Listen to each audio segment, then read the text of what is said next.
this, like what's actually happening? You've talked pretty profoundly about proteins and like really at a deep level how we're signaling to our genetics to create these kinds of changes. What does that actually look like? Well, epigenetics, epi means above the gene. And many years ago, after the DNA helix was discovered by Watson and Crick, they said the blueprints of life, all diseases are created from genes. It turns out less than 5%, more like 1% of people on the planet are born with a genetic condition like type 1 diabetes or Tay-Sachs disease or sickle cell anemia.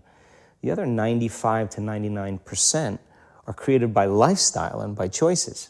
You can take two identical twins, exact same genome. One dies at 51, the other one dies at 85. Same gene, different environment. So all of a sudden they said, we lied. That was wrong. It's not genes that create disease. It's the environment that signals the gene that creates disease. Well, okay. But that's not the whole truth, too, because you could have two people working side by side in the same factory. One gets cancer after being exposed to a carcinogenic for 25 years. Both working for 25 years, the other one has no cancer at all. So there must be some internal order that would cause one person to not get it while another one does. So is it possible then, if the environment signals the gene, and it does, and the end product of an experience in the environment is called an emotion, can you signal the gene ahead of the environment by embracing an elevated emotion?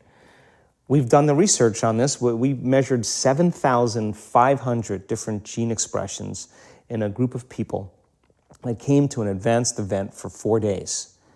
And we had them doing a seated meditation, a walking meditation, a laying down meditation, a standing meditation. And at the end of 4 days, just 4 days, the common 8 genes that were upregulated, 2 genes to suppress cancer cells and tumor growth, 2 genes for neurogenesis, the growth of new neurons in response to novel experiences and learning, the gene that signals stem cells to go to damaged areas and repair them, the gene for oxidative stress was upregulated.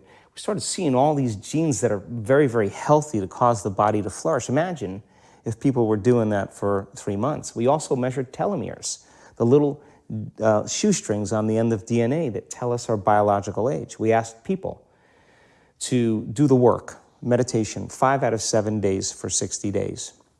Measure their telomeres that determine their biological age. 60 days later, 74% of the people lengthened their telomeres. 40% significant change. 20% a very remarkable change. That means that they got a little bit of their life back.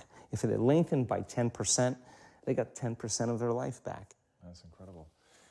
Before I ask my